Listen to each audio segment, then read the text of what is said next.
Are you still thinking a logo is your brand? Then maybe just stop it. Because in this video, I'll show you what a brand actually is, how to build one in 5 clear steps, what to spend, and the simple KPIs that prove it's working and not just pretty colors. Let's go. Hi, I'm Billy and I design brands and help businesses turn attention into customers. If you want a brand that actually works, at the end of this video, you will have a blueprint that you can apply today. Get your pen and paper and start taking notes. And yes, I do have an accent. Let's start with what is a brand? A brand is the total impression of people have of you.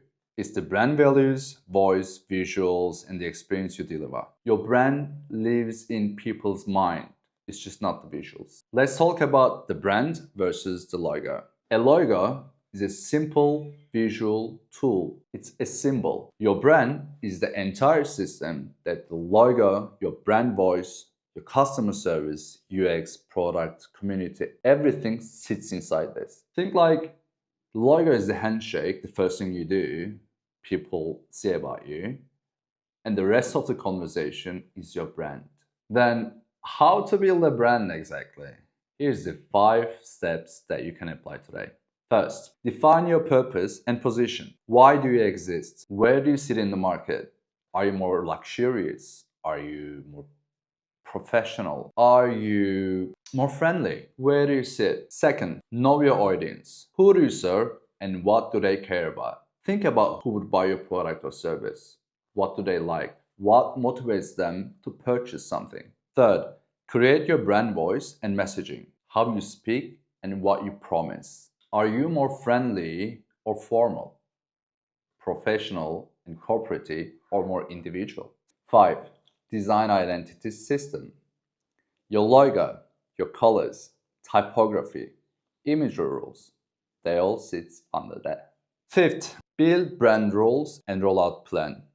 Guidelines, templates, a simple launch. Do this in order because skipping the steps will create confusion.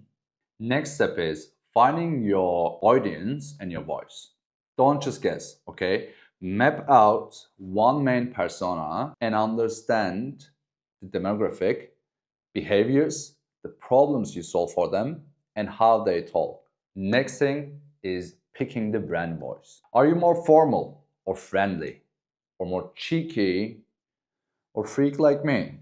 You know, match that language to persona. Use a 3-word brand personality. Something like warm, clever, and practical to make it consistent. I'm more like minimal, fun, quirky, but professional. The next thing is coming up with visual identity essentials. That's very important. Focus on these 3 elements. First, your logo, your primary logo, and your simplified mark. Second, a color palette, your primary colors and 2 accents. Third, the typography, your heading, body, all these things have to be set. Also maybe set photography guidelines and iconography guidelines so it's consistent throughout your channels, all the collaterals and everything. That's gonna make your brand actually more recognizable. The next thing is budgeting and timing. So I think all the brand identity systems vary in terms of the budget and the time frame. So it can cost you from $1,000 to multiple $1,000s, 10K, 20K. Every designer charges differently. Every agency charges differently. It's mostly based on their experience, the scope of work they can create for you. So it really varies. In terms of how long it will take, I think it's fair enough to say from 1 month to 1.5, 2 months, depending on the deliverables and how fast you basically respond to the emails as well. The next step is measuring your brand success. So don't just rely on looks. Set simple KPIs. Could be either like brand awareness, engagement, conversion lift, repurchase, retention. Run before and after baseline so you can compare. I think a brand's most meaningful results show up in conversion rate and a higher lifetime value. The next one is common mistakes and how to fix them. First is treating your brand as only visuals. It is not only visuals. It is your positioning, it is your messaging, it's your brand voice, and value delivery, I would say. That's very important. The second thing is changing identity too often. I see small businesses do that because they don't have a budget for designers, like in-house designers, but then set rules around it. As I said before, maybe photography or iconography. And because you have a clear visual identity, you'll be more recognizable. Third thing is not documenting rules. That's why I say have social media templates. So that makes your audience know who you are, what you share visually, and what your style is. So when they see that, oh, they're going to be like, that's them, even without seeing your name. A quick case study here.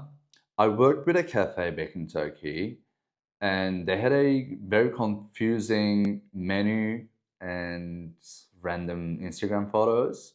I stepped in and I was like, no, can't deal with this. I introduced a warmer personality that matched with the audience and also simplified the logo.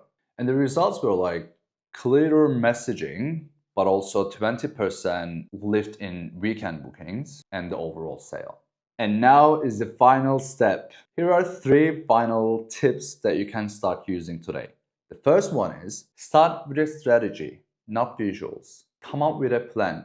Visuals are only the tools that serve to your strategy. Second, pick one metric to move first. Is it awareness? Is it conversions? Is it the engagement rate you value the most? Stick with one KPI. Third, document everything in a mini style guide. Just put them in a PowerPoint or something. As long as you keep the track, designers or whoever is creating the assets for you knows what they're looking for and where to find them.